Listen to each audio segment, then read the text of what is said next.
The invitation was a masterpiece of understated elegance, its thick, cream-colored cardstock bearing the names of my son, Leo, and his fiancée, Amelia Ashworth, in a swirling, embossed gold script. It felt heavy in my hands, heavy with the weight of a future I had spent 30 years building for him, for this moment. I had it propped up on the mantelpiece in my study, a small, triumphant monument to a mother's love. But the phone call that came 3 weeks before the wedding, the one that shattered my world into a million irreparable pieces, was anything but elegant. It was a clumsy, cowardly act of violence delivered in my son's stammering, guilt-ridden tones.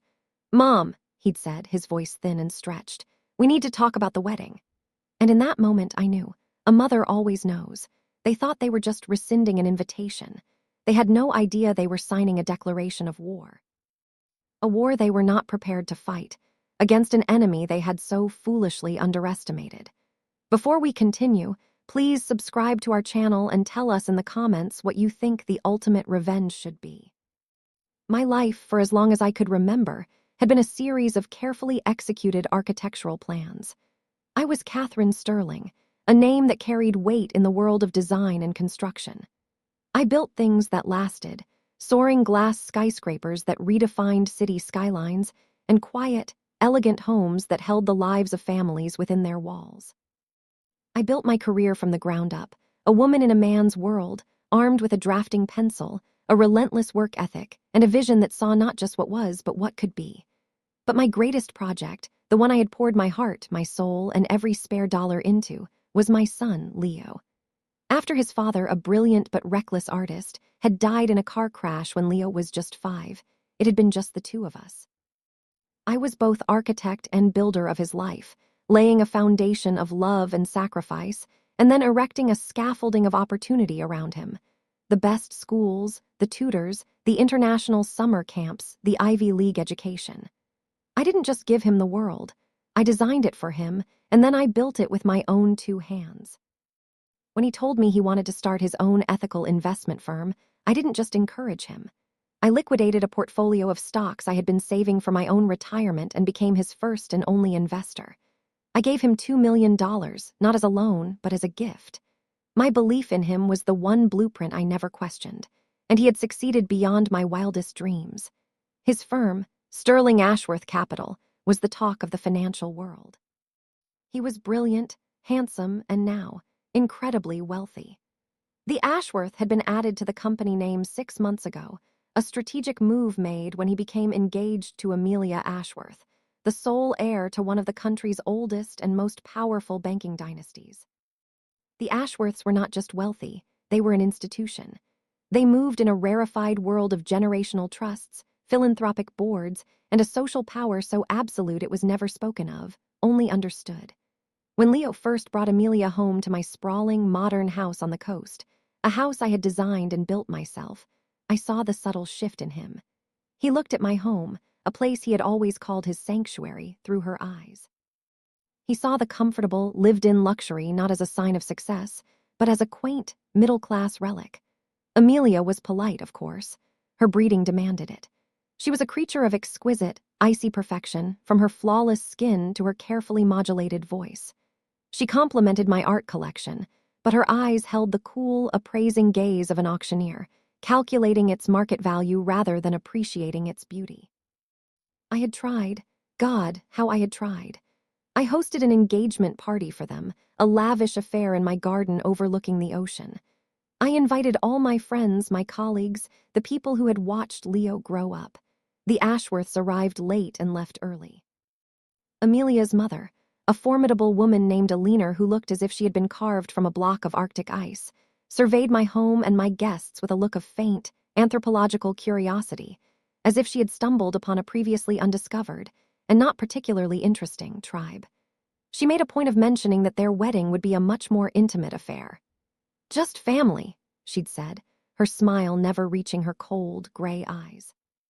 At the time, I had assumed, foolishly, that as the mother of the groom, I was included in that definition. The phone call came on a Tuesday. I was in my office, reviewing the blueprints for a new pediatric wing of the city hospital, a pro bono project I had taken on. My phone buzzed, and Leo's picture filled the screen. I answered with a smile in my voice. Hi, darling, I was just thinking about my mother of the groom dress. I saw Th. E. Most beautiful Carolina Herrera. Do you think Amelia would like the color? The silence on the other end of the line was my first warning. It was a heavy, guilty silence. Mom, he began, his voice strained. That's kind of what I need to talk to you about. I put down my pen. A cold dread, sharp and sudden, began to creep up my spine. What is it, Leo? Is everything all right? Everything's fine, he said too quickly. It's just Amelia and I and the Ashworths. We've been talking about the ceremony. You know how important tradition is to them. My blood ran cold. I knew what was coming. I knew it with the same certainty that I knew the load-bearing capacity of a steel beam. They feel very strongly that the wedding should be a union of the two families. An Ashworth tradition. And their tradition, it's just the immediate Ashworth family at the altar. To, symbolize the purity of the union. The euphemisms were a coward's shield, purity of the union. He meant my presence, my middle-class, self-made blood would be a contaminant. What are you trying to say, Leo? I asked, my voice dangerously quiet. I could hear him take a shaky breath. I could hear the rustle of papers, the distant city traffic through his office window. I could hear the sound of my own heart breaking. Amelia thinks, it would be better if you didn't attend the ceremony itself, he finally choked out. They want it to be a purely Ashworth family moment. We could all celebrate together at the reception afterwards. It's not a big deal, Mom. It's just their way. Not a big deal. The $2 million I had given him, the 30 years of sacrifice, the sleepless nights, the missed vacations, the life I had poured into his, all of it in the end was not a big deal. I was being uninvited from my own son's wedding. I was being told to wait with the caterers and the staff while he pledged his life to a woman whose family saw me as little more than a stain on their perfect tapestry. I looked at the invitation on my mantelpiece, at the beautiful, swirling gold script. It was a lie. A beautifully packaged, exquisitely presented lie. I see, I said, and the voice that came out of my mouth was not my own. It was the voice of Katherine Sterling, the architect, the builder, the woman who understood that when a foundation is rotten, the only thing to do is tear the whole damn thing down to the ground. Thank you for letting me know, Leo. I appreciate your clarity. I ended the call before he could stammer out another pathetic apology. I sat there for a long time, the blueprints for the children's hospital spread out before me. I had built my son a life of strength and beauty, and he had allowed them to turn it into a house of cards. A cold, calm, and terrible thought began to form in my mind. A new blueprint, not for a hospital, but for a demolition. The sound of the phone clicking back into its cradle was the only sound in the vast, silent study. For a moment, I was nothing but a hollow echo, a structure whose entire internal support system had just been vaporized. The grief was a physical thing, a crushing weight that threatened to bring me to my knees. I looked around the room I had designed to be my sanctuary, at the floor-to-ceiling glass walls that framed the wild, churning Pacific. I saw the awards on the shelves, the silver-framed photos of a smiling boy with his arm around my neck, the meticulously rendered architectural models of buildings that now stood as permanent monuments to my vision. I had built a world based on principles of strength, integrity, and beauty. And my son, my greatest creation, had just revealed a catastrophic, foundational flaw. He was weak, and his weakness had been leveraged by the Ashworths to shatter my world. The architect in me, the woman who had spent a lifetime analyzing stress points and structural integrity, took over before the mother in me could completely crumble. Grief is a corrosive agent. It eats away at you from the inside. But rage is a crucible. It burns away the superfluous, leaving behind only the hard, essential elements. And as the initial shock subsided, a cold, clarifying rage began to flow through my veins like liquid nitrogen. I would not break. I would not weep. I would do what I have always done when faced with a flawed design. I would assess the damage, review the original plans, and draft a new blueprint for a controlled demolition. My first move was not to call Leo back and plead, nor to call his fiancée and rage. That would be emotional, impulsive. That would be what they expected. Instead, I walked to the massive, fireproof safe hidden behind a paneled wall in my study. Inside, nestled amongst property deeds and stock certificates, were two files. The first was a thick, leather-bound folder labeled Sterling Capital Seed Fund. The second was a slimmer, blue file. Leo and Amelia, Montauk property. These were the original schematics of the L. Ife I had built for him. It was time to look for the load-bearing walls. I spent the next hour with the Sterling Capital file. I had given Leo the $2 million as a gift, yes, but I was not a fool. My lawyers at the time had insisted on structuring it as an investment from my family trust, giving me a significant, non-voting minority stake in his company. It was a formality, they'd said, a way to protect the asset. I had never thought to use it. But as I read through the dense legal language, a particular clause my lawyer, David, had insisted upon jumped out at me. Clause 12B, the Brand Integrity Clause. It stipulated that the firm in perpetuity must operate in a manner consistent with the ethical and moral standards associated with the Sterling name. It specifically gave my trust the power to call for an independent audit, and if sufficient grounds of moral or ethical failing were found, to potentially force a buyout of my initial stake at current market valuation. At the time, I had thought it was absurd. Now, I saw it for what it was, a weapon. What could be a greater ethical failing than a CEO who discards his own mother to curry favor with his wealthy in-laws? My initial $2 million investment, I knew from the firm's quarterly reports, was now worth closer to $30 million. A forced buyout would trigger a liquidity crisis that could cripple the company. The second file was even more promising, the Montauk property. It was to be their marital home, a sprawling 8,000-square-foot minimalist masterpiece on the bluffs overlooking the ocean, a wedding gift from me.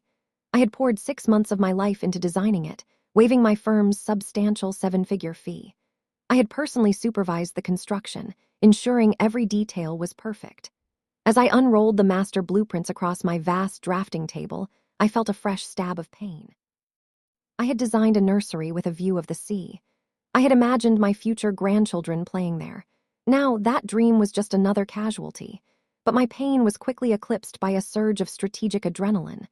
I had gifted them the design and the construction management, but the land itself, the land was different.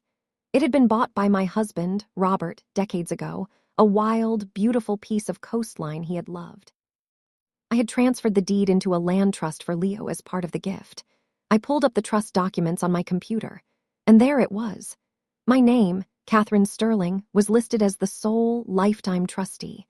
Leo was the beneficiary, but I, and only I, had administrative control. They had built their $10 million monument to Ashworth arrogance on land that I, for all intents and purposes, still owned. The final piece of the puzzle was the wedding itself. Their intimate, family-only affair was, of course, the most anticipated high society event of the year. A quick search confirmed it was being held at the Ashworths' sprawling country estate, a place so exclusive it had its own zip code. The media rights had been sold exclusively to Vogue. The guest list was a who's who of international finance, old money, and political power. This was not a wedding. It was a coronation. A celebration of a dynastic merger. And they wanted no trace of the messy, self-made woman who had actually funded the groom's entire existence. They wanted to present Leo as if he had been born into their world, a man sprung fully formed from the head of the Ashworth banking Zeus. I sat back in my leather chair, the 3 pillars of their world laid bare before me: Leo's company, their new home, and their public image. I, the woman they had deemed unworthy, held a foundational stake in all 3. A quiet, terrible smile touched my lips. The blueprint for demolition was becoming clear. Phase 1 would be a foundation check on their home. Phase 2 would be a structural audit of their company. Phase 3, the grand finale, would be the complete and utter demolition of their public narrative. An architect knows that the most devastating way to bring down a building is not with a wrecking ball, but with a series of precise, calculated charges placed at its most critical stress points. I picked up the phone. I did not call my son. I did not call his fiancée. I called David Chen, my lawyer for the past 30 years, a man as elegant and merciless as a shark in a tailored suit. "David," I said, my voice calm and devoid of all emotion. "Good afternoon. I need you to pull 2 files for me. The first is the Sterling Capital Seed Fund Agreement from 2018. The second is the Montauk Land Trust. I also need you to get me the direct contact information for the head of the East Hampton Town Planning Department. There appears to be a possible, irregularity with the occupancy permit for a new residence. I paused, my gaze falling on the gold-embossed wedding invitation still sitting on my mantel. And David, I added, cancel my appointments for the rest of the week. I believe I have a wedding to plan for. I hung up the phone and walked over to the mantel. I picked up the invitation, feeling the weight of its expensive cardstock. I did not rip it. That would be an act of passion.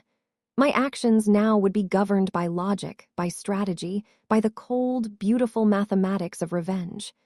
I walked over to my office shredder and fed the invitation into the slot. The quiet, efficient whir of the blades turning their perfect gold script into a cascade of meaningless, confetti-like ribbons was the most satisfying sound I had ever heard. The demolition had officially begun. The shredder's quiet hum was a sound of finality, but it was also a starting gun. The days that followed were not filled with tears or heartbroken paralysis. The Katherine who grieved was a luxury I could no longer afford. In her place was the architect, the strategist, the woman who had built an empire by understanding that every beautiful facade is supported by a network of unseen and often brutal structural realities. My son and his new family had shown me the facade they wished to present to the world. I would now proceed to show them the structural realities upon which it was built and how quickly they could be dismantled. My lawyer, David Chen, called me back the following afternoon. There was no sympathy in his voice, only the crisp, clean efficiency of a surgeon ready to make an incision. "Katherine," he said, "I have reviewed both files. They are, for our purposes, perfect. The Sterling Capital Agreement is an ironclad moral contract, and the Montauk Land Trust, my God. You are not just the trustee, you are the land's sole legal guardian until your death. They have built a $10 million sandcastle on your private beach. They don't have a certificate of occupancy because the final sign-off from the landowner's trust, was never filed. Did they think you would simply forget?" "They did not think of me at all, David," I replied, my voice a flat, emotionless calm. "And that is the fundamental design flaw we are about to address."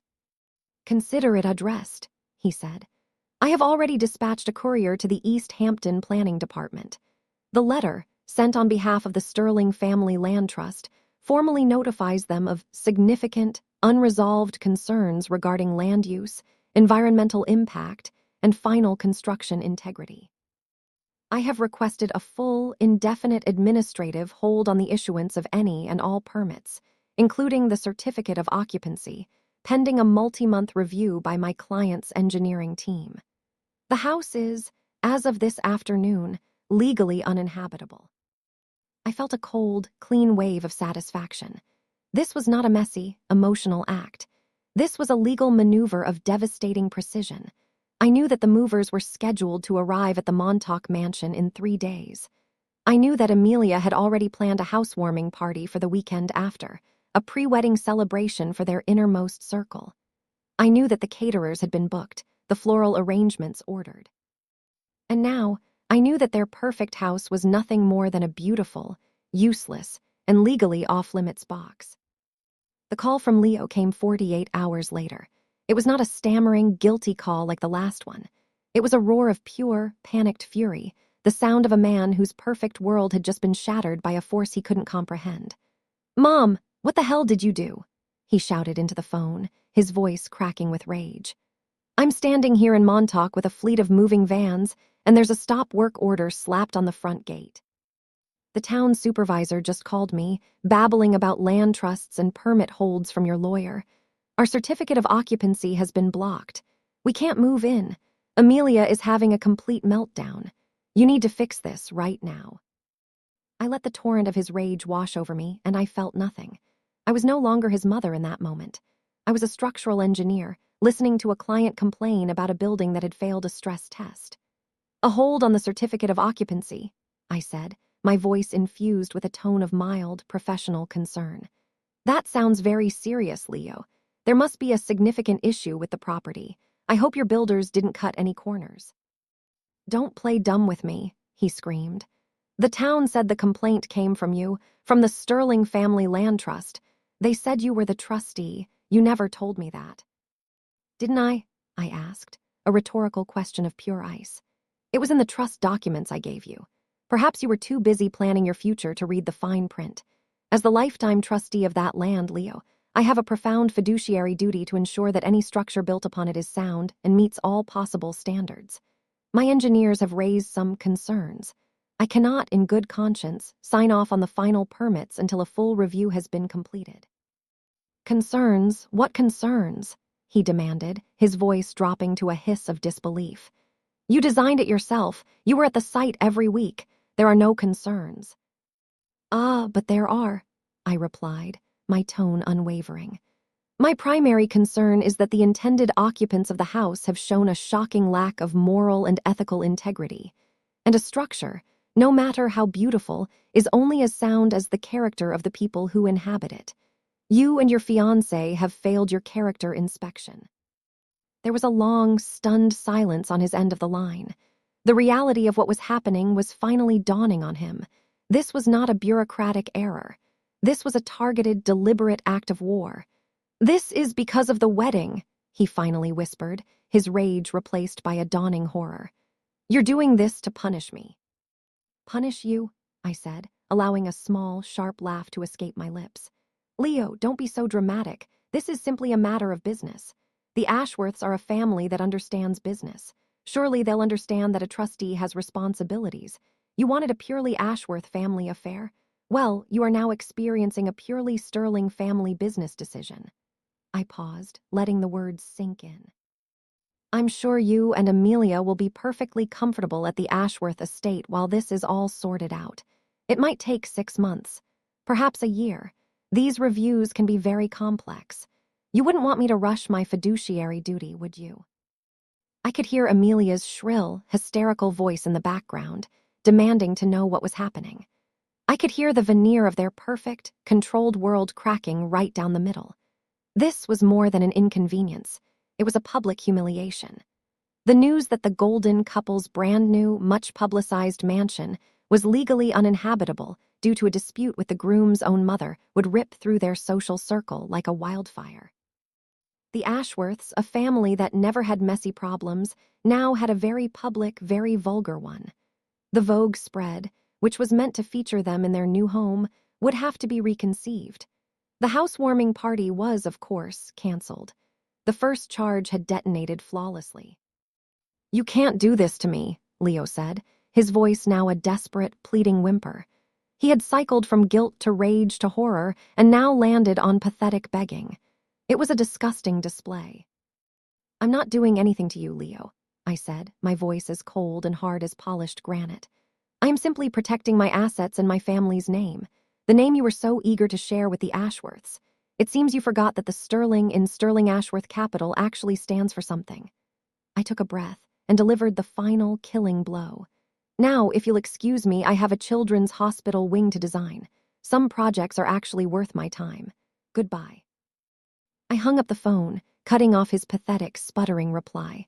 I walked over to the grand architectural model of the Montauk house that sat on a pedestal in my study. It was a beautiful thing, a testament to my skill and once my love. I picked up a red marker from my drafting table and drew a single, clean, diagonal line through the clear acrylic box that protected it. Cancelled. Demolished.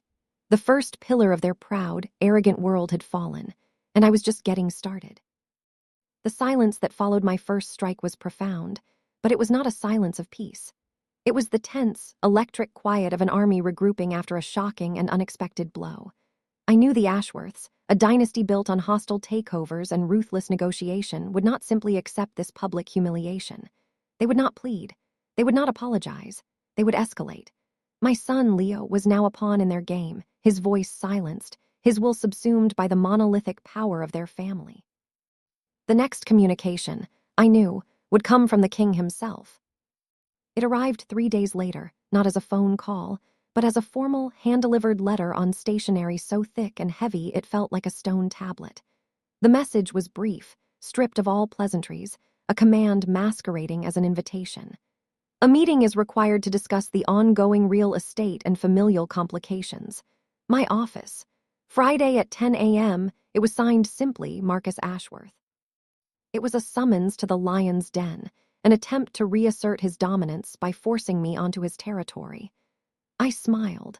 The lion had no idea he was inviting a demolitions expert into the very heart of his pride. I replied via my lawyer. My response was polite, but unyielding. I would not be coming to his office. The meeting, I dictated, would take place in a neutral territory, the largest private conference room at the offices of David's law firm, a place of unimpeachable power and my home turf. I was not a subordinate being called to the principal's office. I was a principal in this negotiation, and I would be met as an equal. The capitulation came within the hour. They had agreed to my terms. They were beginning to understand they were not dealing with a hysterical, grieving mother. On Friday morning, I dressed for battle. I did not wear a dress of mourning, nor the soft, maternal outfits they associated with me. I wore a custom-tailored Armani suit of the palest gray, its lines sharp and unforgiving. My only jewelry was a strand of pearls and the simple gold watch my husband had given me. I walked into the conference room with David at my side. The room was a cathedral of corporate power, with a vast mahogany table and a wall of glass offering a panoramic view of the city I had helped to build. They were already there, seated on the far side of the table, an intimidating tribunal of wealth and power. Marcus Ashworth, the patriarch, a man with the cold, predatory eyes of a hawk. His wife, Eleanor, a statue of glacial elegance. And between them, looking pale, drawn, and utterly defeated, was my son. Amelia was conspicuously absent, a clear sign that this was no longer a family discussion. This was a business transaction, and they had benched their most emotional player. "Katherine," Marcus began, his voice a low, gravelly instrument of command. "I am a man who values efficiency, so let us dispense with the niceties. Your recent actions have been disruptive. You have taken a private family matter and created an unseemly public spectacle." "On the contrary, Marcus," I replied, my voice calm and even as I took my seat opposite him. "You are mistaken. The matter of my son uninviting me to his wedding was a private one. My decision, as the trustee of a significant land asset, to halt a construction project due to fiduciary concerns is a matter of public record. You and your family are the ones who seem to be conflating the two." A flicker of annoyance crossed his face. He was not used to being contradicted. "This is not a game, Katherine. Your little stunt with the house in Montauk has been an embarrassment. It is an emotional, hysterical response, and it needs to end." He slid a leather-bound folder across the polished table. "This is a settlement offer, a very generous one. We are prepared to offer you $5 million in cash. In exchange, you will sign over the land trust to a new trustee of our choosing, and you will divest yourself of your minority stake in Sterling Ashworth Capital. You will walk away, cleanly and quietly." I looked at the folder but did not open it. I looked at my son, who stared at the mahogany table as if it held the secrets to the universe. He wouldn't look at me. He was a willing participant in this attempt to buy my silence, to purchase my dignity. "My integrity, Marcus, is not for sale," I said, my voice dropping to a cool, quiet register that was more menacing than any shout. "And my family name, the Sterling in Sterling Ashworth Capital, is not a commodity to be bought and sold." I turned to David, who gave me a slight, almost imperceptible nod. The time for defense was over. It was time to detonate the second charge. "Since you've brought up the company," I continued, my gaze returning to Marcus, "I have some concerns of my own. As a founding investor, I have been troubled by recent events. It seems the firm's leadership has engaged in acts of profound ethical and moral failing. Discarding a parent for the sake of social climbing, for instance, is not an action that aligns with the Sterling brand's core values of integrity and honor." David chose that moment to slide a folder of his own across the table. It was not leather-bound. It was a simple, stark legal document. "This," David said, his voice cutting through the tense silence, "is a formal notice. On behalf of the Sterling Family Trust, my client is invoking Clause 12B of the Sterling Capital Seed Fund Agreement, the Brand Integrity Clause." Marcus's eyes narrowed. He snatched the document, his wife and my son leaning in to read it. I watched their faces change as they absorbed the words. Their expressions shifted from arrogant confidence to confusion, and then to a stark, undisguised horror. "We are alleging," I explained, as if lecturing a group of slow students, That the company's CEO, my son, has engaged in behavior that has fundamentally damaged the ethical standing and reputation of the Sterling name. As such, we are demanding a full, independent, and forensic audit of Sterling Ashworth Capital to begin immediately. The auditors, of course, will be of our choosing. An audit, Eleanor Ashworth finally spoke, her voice a horrified whisper. That's absurd. It would paralyze the firm for months. Precisely, I said. And that is not all. I leaned forward, my gaze locking with Marcus S. Following the conclusion of the audit, I will be exercising my right to trigger a forced buyout of my initial stake. My $2 million investment, as you know, is now valued at approximately $32 million. I will require a full cash payout within 90 days. I do hope the firm, and your family's significant but less liquid investment in it, can handle the sudden and rather substantial liquidity event. The room was silent. The $5 million buyout they had offered me now seemed like a pathetic joke. I had not just refused their offer. I had countered with a $32 million corporate bombshell that threatened to gut the company at the very heart of their dynastic merger. They had walked into this room believing they were negotiating with a sentimental woman they could bully into submission. They now realized they were locked in a boardroom battle with a titan who knew their balance sheets better than they did. Marcus Ashworth, for the first time in what was likely a very long life, looked utterly powerless. His attempt to solve a messy emotional problem with a check had been met with a corporate maneuver of such devastating elegance that he had no immediate defense. Leo looked like he was going to be physically ill. His company, his career, the entire edifice of his new life, was now teetering on the edge of a financial abyss I had just opened beneath his feet. I stood up, my movements calm and deliberate. David stood with me. I believe our meeting is concluded, I said. You have my lawyer's notice. I expect your full compliance with the auditors. Have a lovely day. I turned and walked out of the room, David following, leaving them to stare at the legal document that was a declaration of total financial war. I had not raised my voice. I had not shed a tear. I had simply presented them with the bill for my son's betrayal. The wedding was now just 2 weeks away. Their dream home was a legal black hole, and their prized company was on the verge of a catastrophic financial crisis.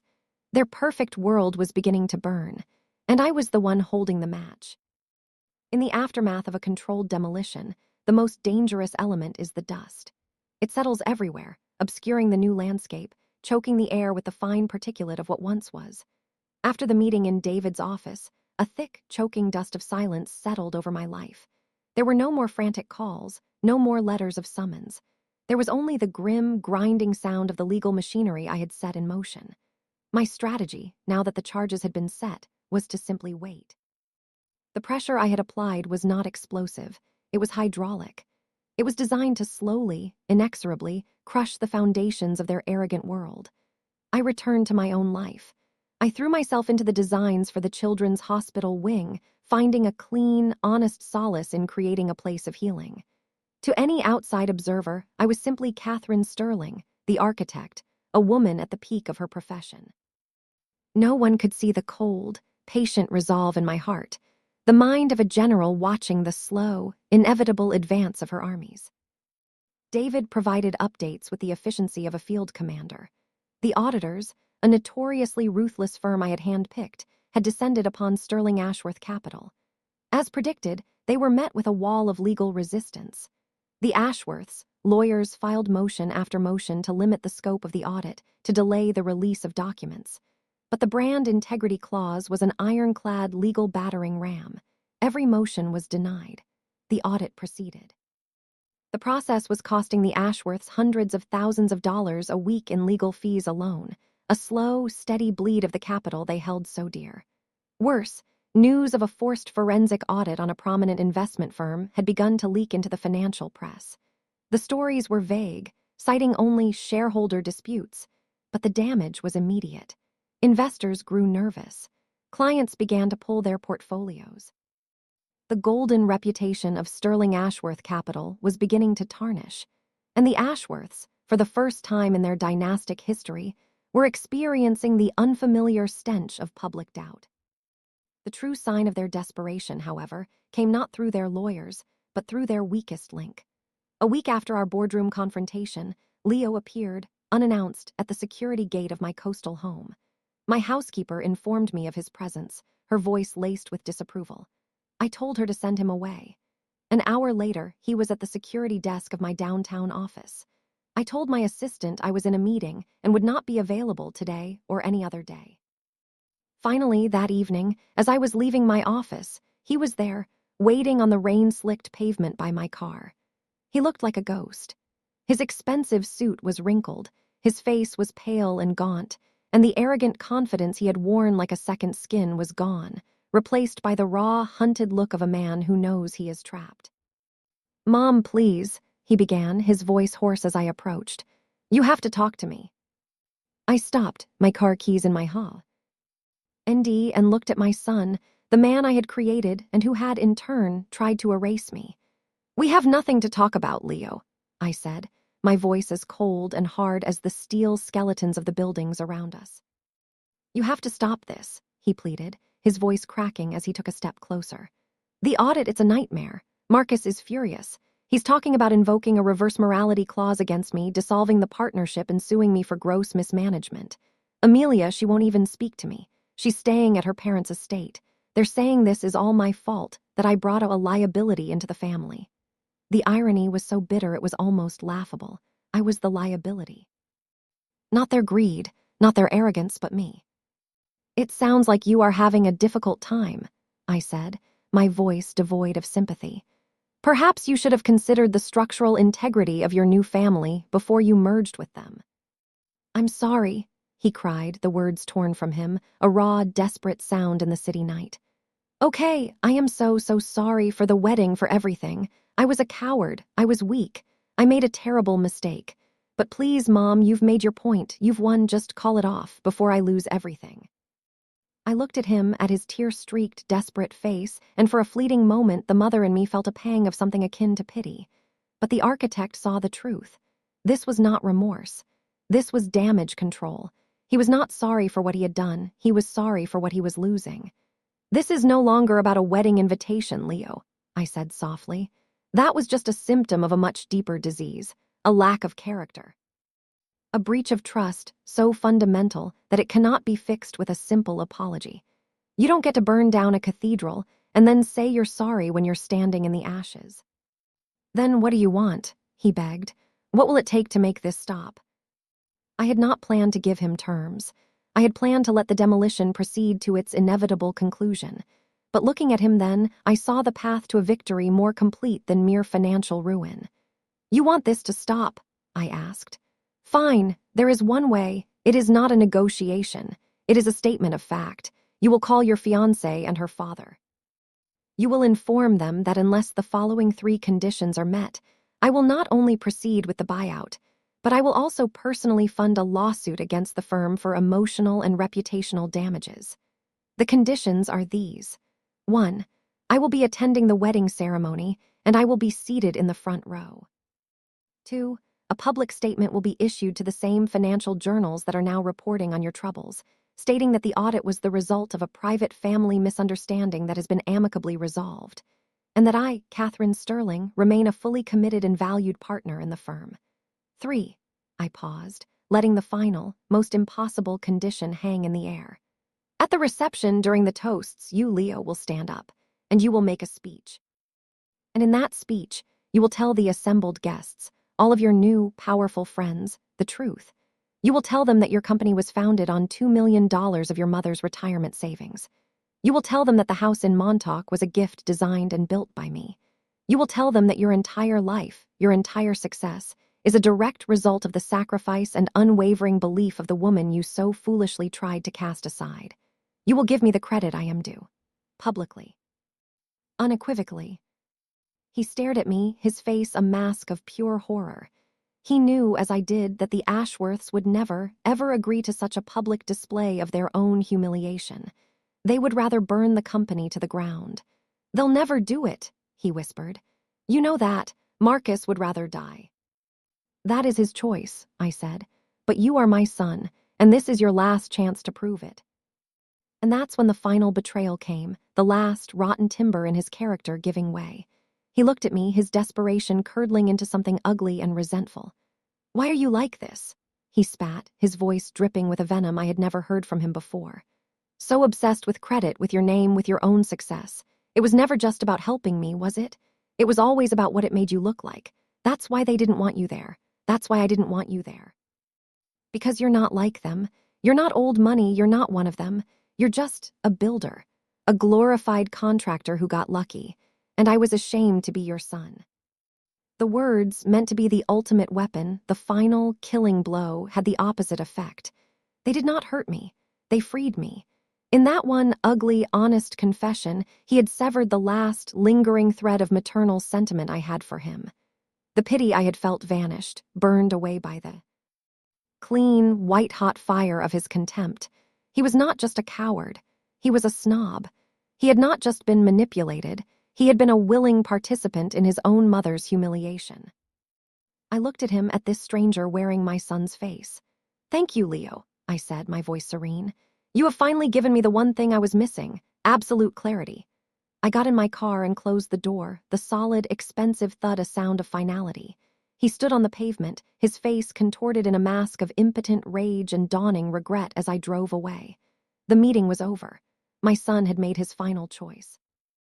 And in doing so, he had just handed me the moral authority to proceed with the final phase of the demolition, without a single shred of remorse. The wedding was in 9 days. The Ashworths would never agree to my terms, and I now had my answer. The third and final charge would not be aimed at their wallets or their home. It would be aimed directly at the heart of their pride, the wedding day itself. My son's final, venomous words were a gift. They had cauterized the last remnants of my maternal heart, leaving behind the clean, hard scar tissue of pure, unadulterated purpose. The war was no longer about a mother's pain or a son's betrayal. It was now a simple architectural problem: how to bring down a condemned structure with maximum efficiency and minimum collateral damage to the innocent. The structure was the Ashworth dynasty's reputation. The demolition was scheduled for the wedding day. I returned to my study not as a mother, but as a general planning a final, decisive campaign. The first 2 pillars of their world, the house and the company, were already buckling under the relentless pressure I had applied. The house in Montauk was a legal ghost, a $10 million shell they couldn't inhabit, a monument to their public humiliation. The company was hemorrhaging money and credibility, strangled by the forensic audit I had unleashed. Now it was time to target the third and final pillar, the one they held most dear: their public image, which was about to be cemented and celebrated at the wedding of the year. A direct assault was out of the question. Crashing the wedding was a crude, emotional tactic, and my strategy was anything but. My revenge would be as elegant, precise, and devastating as the stroke of a master architect's pen. I needed information, the complete schematics of the event. For that, I hired the best. A discreet private investigator, a former MI6 agent who now specialized in corporate and social espionage for a clientele that valued results over methods. Within 72 hours, a slim, encrypted file was delivered to my computer. It contained everything: the full guest list of 500 names, a veritable Bible of global power and old money. The complete vendor list, from the Michelin-starred caterer being flown in from Paris to the Dutch florist who had cultivated a new, unique strain of white rose just for Amelia's bouquet. But the most important piece of information was the detailed media plan. The exclusive coverage, as I knew, was with Vogue. The file contained the name of the feature's editor personally overseeing the project, Diana Blackwood, a legend in the industry, a woman whose pen could build a reputation or bury one. She was the gatekeeper to the Ashworths' public coronation, and she would be the fulcrum upon which my final plan would turn. I knew of Diana, of course. We moved in different worlds, but at the highest levels, all worlds intersect. I had designed the flagship store for a fashion house she adored. I had a weapon more powerful than money or influence. I had a story. I arranged a meeting through a mutual acquaintance. The pretense was a discussion about a potential feature on my firm's philanthropic work. We met for lunch at a quiet, impossibly exclusive restaurant where the tables were spaced for privacy and the waiters were ghosts. Diana Blackwood was exactly as I had imagined: impeccably dressed, terrifyingly intelligent, and with an aura of bored, senile authority. She listened politely as I spoke about the children's hospital wing, but I could see in her eyes that she was not truly engaged. "It's a wonderful project, Katherine, truly," she said, dabbing her lips with a linen napkin. "But it's not quite a Vogue story, perhaps one of our sister publications." "You're right, it's not," I said, cutting her off gently. "That's not the real reason I asked you here." I leaned forward slightly, my voice dropping. "The story you think you're covering next Saturday at the Ashworth estate is a simple, elegant piece of society fluff, a merger of two powerful families. It's beautifully packaged. It's also a complete and utter lie." A flicker of genuine interest sparked in her famously jaded eyes. "Go on," she said. "The real story," I continued, "the one your readers would talk about for a decade, is not about a fairy tale wedding. It's a modern tragedy about a self-made woman who built an empire, funded her only son's rise to success, and was then cast aside by the very dynasty she enabled, all because her name wasn't old enough, her money not clean enough. It's a story about a brilliant young man so desperate to belong that he agreed to have his own mother barred from his wedding. A mother who then, being a woman of considerable resources and a disinclination to be erased, decided to fight back." Diana was silent, her sharp gaze fixed on my face. She was no longer a polite editor. She was a journalist who smelled blood in the water. "That is a powerful narrative," she said carefully. "It is also, without proof, a libelous one." "Of course," I said. I reached into my briefcase and produced a slim file. I slid it across the table. "This is a copy of the $2 million seed funding agreement for Sterling Ashworth Capital, which names my trust as the founding investor. This is the deed to the Montauk Land Trust, which names me as the sole lifetime trustee of the property their dream house is built on. And this," I said, pushing a small, digital voice recorder across the table, "is a recording of my son from 2 days ago, confessing in his own words that he was ashamed of my background, and that was why he agreed to have me excluded." Diana looked at the evidence before her, her eyes widening almost imperceptibly. She didn't touch the recorder. She didn't need to.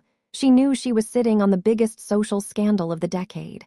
"What do you want, Katherine?" she asked, her voice a hushed whisper. "I don't want you to cancel your coverage," I said. "On the contrary, I want you to give them the most beautiful, fawning fairy tale feature you have ever produced. I want you to document the flowers, the dress, the powerful guests, the flawless execution of it all. I want you to build their pedestal as high as it can possibly go." I paused, letting the words settle. "And then, the day after the wedding, when their public image is at its absolute zenith, I will give you, and only you, the exclusive, on-the-record interview. I will give you the documents. I will give you the recording. I will give you the story of what was really happening behind the perfect facade. You will publish the fairy tale, and then I will give you the story that burns the castle to the ground.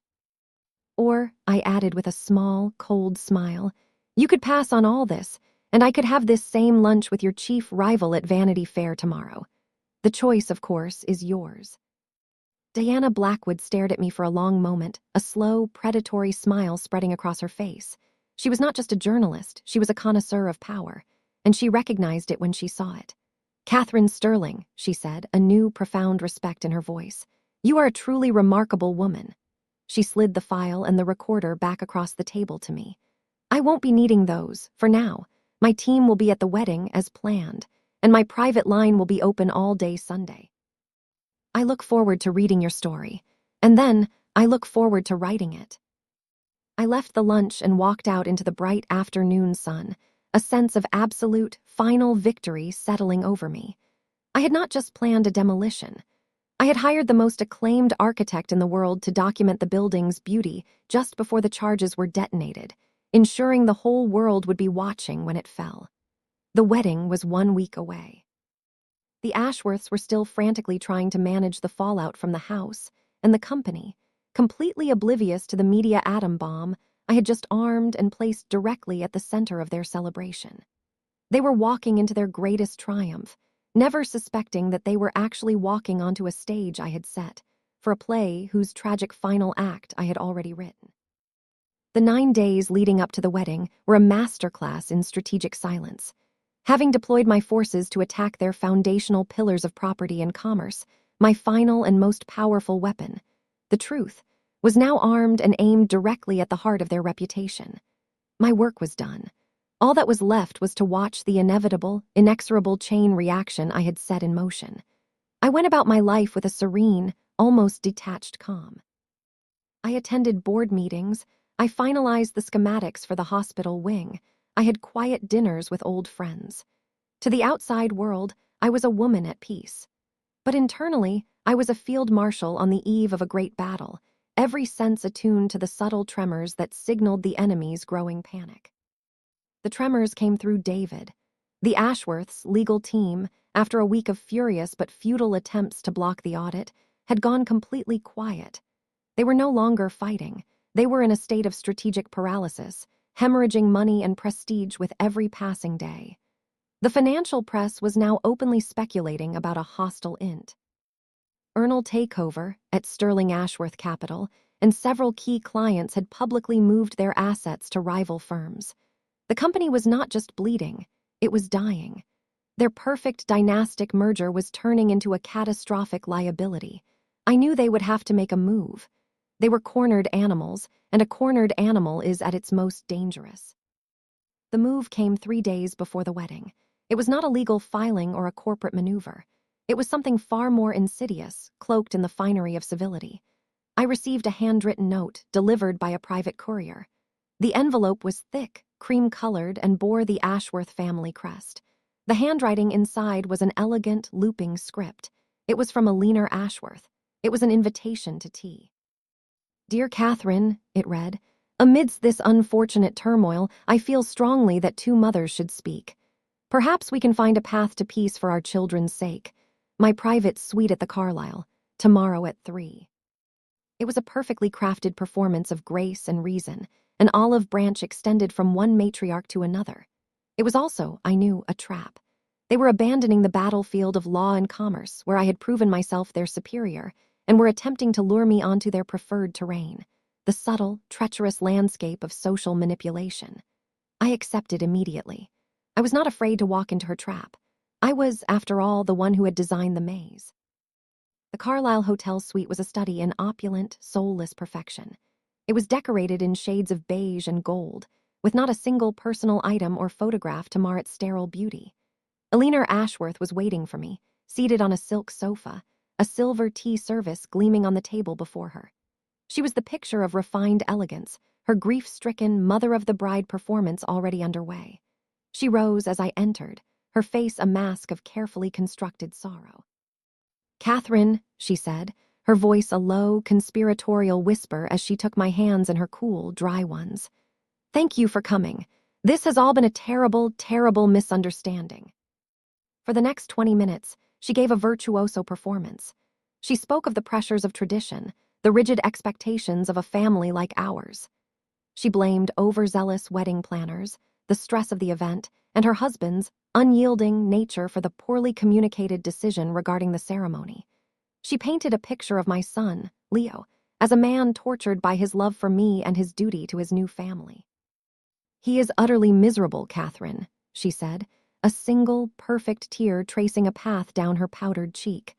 "All he wants is his mother by his side. All I want is for our children to be happy on their special day." She leaned forward, her eyes shining with faux sincerity, and delivered the offer she believed I was too sentimental to refuse. "Please," she said, her voice dropping to an intimate plea, "let us put a stop to this ugliness. Come to the wedding, to the ceremony. You will sit in the front row where you belong. We will present a united, happy family to the world. And I give you my word as a mother that after the honeymoon, Marcus and I will sit down with you and resolve these other business matters. Amicably and fairly, we can make this right." I listened, my expression one of thoughtful consideration. I let her believe her performance was working, that the sentimental mother was eclipsing the ruthless strategist. I allowed a flicker of hope to enter her eyes. I let her think she was winning. "A united family," I repeated softly. "That is all I have ever wanted, Eleanor." And that's when she made her fatal mistake. Seeing what she perceived as my imminent surrender, she went in for the kill, revealing the true purpose of this elaborate charade. "Exactly," she said, a hint of triumphant relief in her voice. "A united front. And to that end, it would be so helpful as a first step and a sign of good faith if you would instruct your lawyers to pause their activities. Just for now. And perhaps," she added, her tone now almost casual, "you could have a quiet word with your friend Diana Blackwood at Vogue. We heard you had a lovely lunch. It would be a great comfort to Amelia to know that the media coverage will remain focused on the joy of the occasion." There it was, the glint of the dagger hidden within the olive branch. This entire performance had nothing to do with me, or Leo, or family unity. It was about Diana Blackwood. It was about the story. They had gotten wind of my meeting, and they were utterly, blindly terrified. They were not trying to welcome me back into the family. They were trying to gag the star witness before she could take the stand. My demeanor shifted. The soft, considerate mask I had worn fell away, revealing the cold, hard face of the woman who had brought their empire to its knees. "The joy of the occasion?" I asked, my voice sud. Denly devoid of all warmth. "You mean the joy of a wedding built on a foundation of lies, cruelty, and breathtaking arrogance.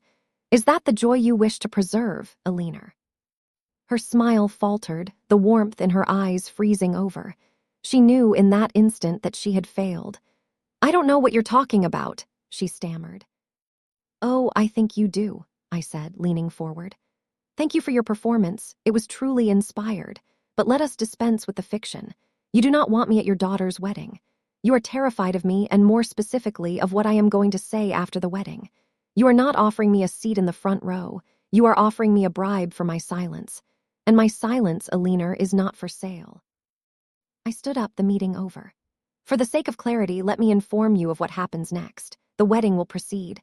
I will not be there, so you will get your purely Ashworth moment for all the good it will do you. My terms for a truce were delivered to my son last week. They were refused. Therefore, my alternative plans are now in motion, and they are, I assure you, irrevocable. The audit will continue. The house will remain a legal paperweight.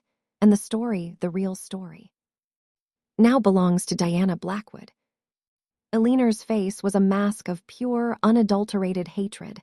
The elegant matriarch was gone, replaced by a cornered snake. "You will regret this," she hissed. "No," I replied, walking toward the door. "You will.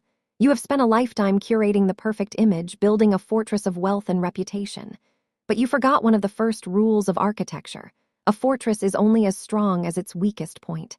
And you chose to build your entire future on my son. You chose a foundation of lies and weakness. And a structure built on a weak foundation is not a fortress. It is a tomb." I left her there, alone in her opulent, silent suite, with the full, dawning horror of what was to come. The wedding was in 2 days. The guests were flying in. The white roses were blooming. The stage was set.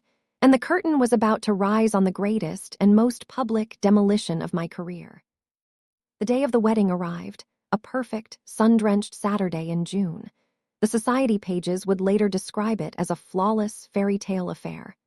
I spent the day not in mourning, but in quiet contemplation at my own home, the place they had deemed not good enough for their world. I sat on my terrace overlooking the Pacific, a gentle breeze rustling the leaves of the eucalyptus trees. I did not need to be at the Ashworth estate to see what was happening. I had designed enough stages in my life to be able to picture the performance perfectly. I imagined the sea of 500 powerful faces, all smiling, all oblivious. I imagined the bride, a vision in white, a perfect porcelain doll. And I imagined my son, Leo, standing at the altar, his face a handsome, empty mask, speaking vows of love and honor in a voice that I knew was hollow. I felt a deep, profound, and final wave of sorrow, not for myself, but for the boy he once was, and the good man he would now never become. My grief was not for a battle I had lost, but for a son who had surrendered his soul without a fight. I did not read the initial online blurbs or the fawning social media posts that appeared that evening. I did not need to.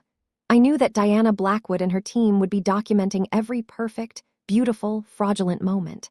They were not just photographers and journalists. They were the official record keepers of the lie. My part in the drama was over. All that was left was for the truth to be revealed. Sunday morning dawned clear and bright. At precisely 9:00 a.m., as I knew it would, my phone chimed with a notification. It was a link sent from Diana Blackwood's private email address. There was no message, only the link. I clicked it. The web page that loaded was the elegant, iconic interface of Vogue. But the headline was not the one the Ashworths had paid for. It was stark, brutal, and utterly devastating. The ASHWRTH wedding, behind the veil of a dynasty's deception. It was a masterpiece of journalistic demolition. Diana had not just written an article, she had presented a legal case to the court of public opinion. The story opened with a glowing, almost poetic description of the wedding itself, the flowers, the couture dress, the powerful guests. It built the fairy tale castle up to its highest possible turret. And then, in the fourth paragraph, it detonated the bomb. But behind the flawless facade of this dynastic union, Diana wrote, lies a story of shocking betrayal, financial manipulation, and the quiet, ruthless exclusion of the one person responsible for the groom's very existence. His mother, the renowned architect Katherine Sterling.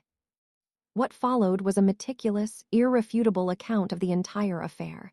Scanned excerpts of the Sterling Capital Seed Fund Agreement, a summary of the Montauk Land Trust, confirming my legal control, and the most damning evidence of all, a partial, anonymized transcript of Leo's final, desperate confession.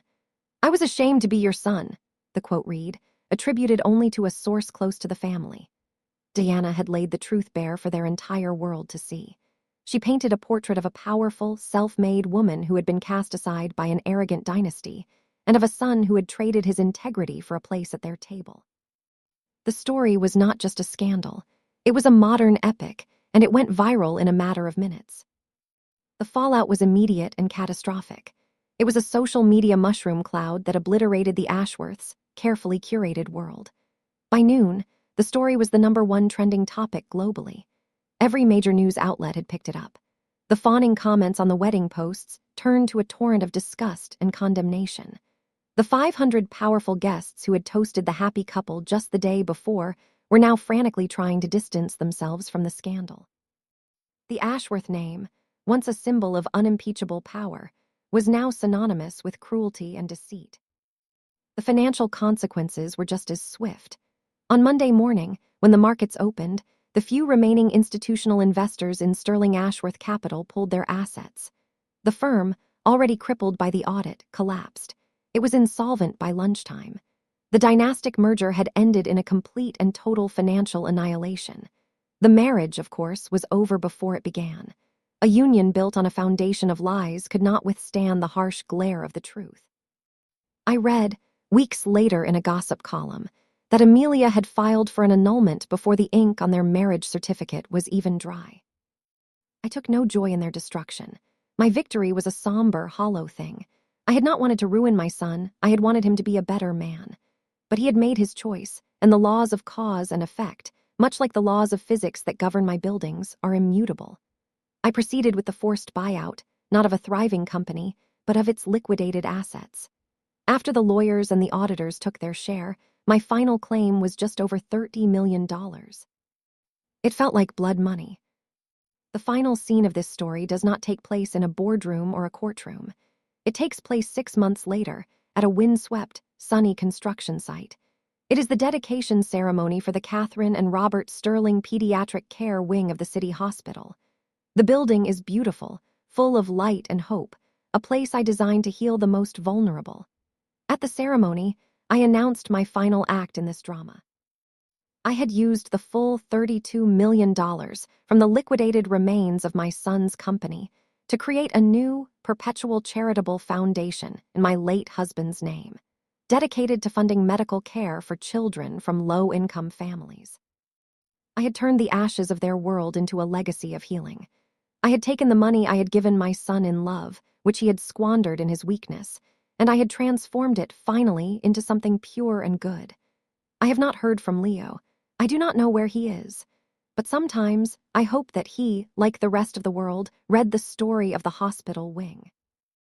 I hope he knows that the name he was so ashamed of, the name of the glorified contractor who got lucky, is now carved in stone on a place of hope, a place that will stand long after the memory of the Ashworths' arrogant dynasty has faded to dust. My greatest project is complete, not the son I had lost, but the legacy I had built in its place. A structure built not on a foundation of lies, but on a foundation of truth, and it is built to last forever. If you were moved by this story, please show your support by liking this video and subscribing to our channel for more tales of justice and resilience. The story of Katherine, Leo, and the Ashworths is a complex one. What do you think? Was Katherine's revenge justified, or did she go too far? Share your opinion in the comments below. We read everyone. Thank you for listening.